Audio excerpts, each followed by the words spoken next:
खुद को भुला देना पर उसे ना भुलाना, जिसे दुनिया में सबसे ज्यादा आप चाहते हैं तो वह कौन है? तो वह आपका कैरियर है। हेलो दोस्तों, आज की वीडियो में परसेंटेज में होल वैल्यू के बारे में बताएंगे। होल वैल्यू एक ऐसा टॉपिक है जिसका प्रयोग मैथ के सवाल बनाने में किया जाता है। तो चलते हैं होल वैल्यू की ओर। तो होल वैल्यू क्या होगा? अगर 10% लाभ दिया गया हो, इसे WV से हम डिनोट करेंगे, तो 10% लाभ का हो जाएगा 11/10। 11/10 कैसे हुआ? अगर 10% है तो 10% को जब हम भिन्न में बदलेंगे तो 10/100% हटेगा तो 100 आ गया। एक जीरो से एक जीरो तो बचा कितना? ऊपर एक नीचे 10। होल वैल्यू यानी 10% लाभ हुआ है तो बढ़ा है। तो बढ़ा है तो कितना बढ़ा है? तो यह 10 में एक प्लस करके लिख देंगे तो 11/10। तो यानी 10% कहने का मतलब 11/10 इसका होल वैल्यू हुआ। उसी तरह अगर 20% हानि दिया गया हो तो 20% हानि का जब हम होल वैल्यू निकालेंगे तो हानि हुआ है तो क्या हुआ है कि 20 कमी हुआ है। तो कमी होल वैल्यू निकालेंगे तो पहले 20% को भिन्न में बदल लिए तो 1/5। तो पहले टोटल वैल्यू था 5, हानि हो गया तो कमी हो गया। तो कमी हो गया तो कितना कमी? तो ऊपर वाला कमी को ऊपर वाला में से नीचे वाला में से ऊपर वाला को माइनस कर लेंगे तो कमी को दर्शाएगा। तो 5 में से 1 घटेगा तो 4/5 इसका 20% हानि का होल वैल्यू हो गया। इसी तरह यूज ऑफ होल वैल्यू।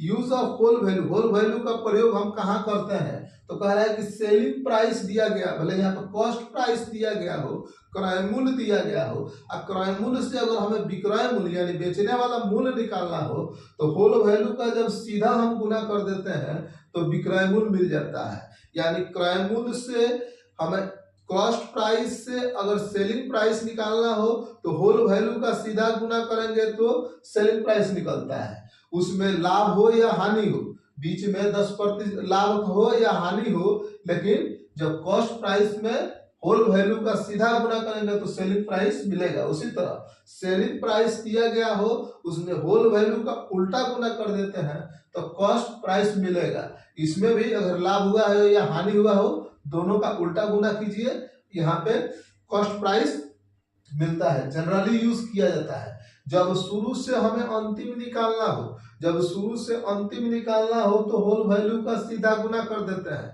शुरू से अंतिम यानी शुरू जो पहले प्राइस था अब बाद में क्या प्राइस हुआ, तो शुरू से अंतिम की ओर जाने के लिए होल वैल्यू का सीधा गुना, और अंतिम से शुरू आने के लिए होल वैल्यू का उल्टा गुना करते हैं। परसेंटेज चैप्टर बता रहे हैं तो उसी में परसेंट को भिन्न में कैसे बदलते हैं और भिन्न को परसेंट में कैसे बदलते हैं, इसे याद रखने की जरूरत है।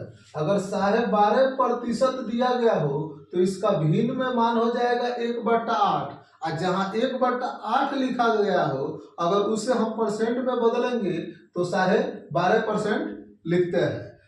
तो 37.5% का मान हो जाएगा 3/8। 62.1/2% का मान हो जाएगा 5/8। 87.1/2% का मान हो जाएगा 7/8। यानी सीरियली बढ़ रहा है। तो यहाँ पे 1/8, तो यहाँ पे 3/8, तो यहाँ पे 5/8, यहाँ पे 7/8 हो गया। ठीक है, तो याद रखेंगे 12.5% का मान 1/8 और 37.5% का मान 3/8 होता है। फिर उसी तरह 8.1/3% का मान हो जाएगा 1/12 और 6.1/4% का मान हो जाएगा 1/16। 33.1/3% का मान हो जाएगा 1/3। जहां 1/3 लिखा गया हो वहां पे 33.1/3% भी लिख सकते हैं। ये कॉमन सेंस होना चाहिए। और उसी तरह अगर इतना परसेंट दिया गया हो तो उसके जगह पर अगर भिन्न में बदलना है तो 1/3 लिखेंगे। 66.2/3% का मान 2/3। फिर 20% का मान 1/5। 40% का मान 2/5। 60% का मान 3/5। 50% का मान 1/2। 30% का मान 3/10 और 70% का मान 7/8 10 होता है। यहाँ पे जब सीपी यानी कॉस्ट प्राइस क्रय मूल्य लेते हैं तो अगर परसेंटेज में हमें लेना होगा तो 100% लेते हैं, और जबकि भिन्न में अगर लिया जाए तो उसे 1 लिया जाता है। ठीक है, अगर जब भी हमें कॉस्ट प्राइस लेना हो तो परसेंटेज में अगर लेना हो तो 100% लेंगे, और भिन्न में जब टोटल मान लेंगे तो 1 लेंगे। यह क्रय मूल्य को दर्शाएगा। फिर यहाँ पे कुछ याद रखेंगे, सीपी यानी कॉस्ट प्राइस क्रय मूल्य, एसपी सेलिंग प्राइस विक्रय मूल्य, एमपी मार्केट प्राइस अंकित मूल्य, आरपी यानी रिटेल प्राइस सूची मूल्य होता है। आशा करते हैं कि आप लोग को समझ में आया होगा। समझ में आया होगा तो वीडियो को लाइक कीजिएगा, शेयर कीजिएगा, और चैनल पर पहली बार होंगे तो फॉलो एवं सब्सक्राइब करके चैनल से जुड़िएगा। फिर मिलेंगे नेक्स्ट वीडियो में, तब तक के लिए जय हिंद।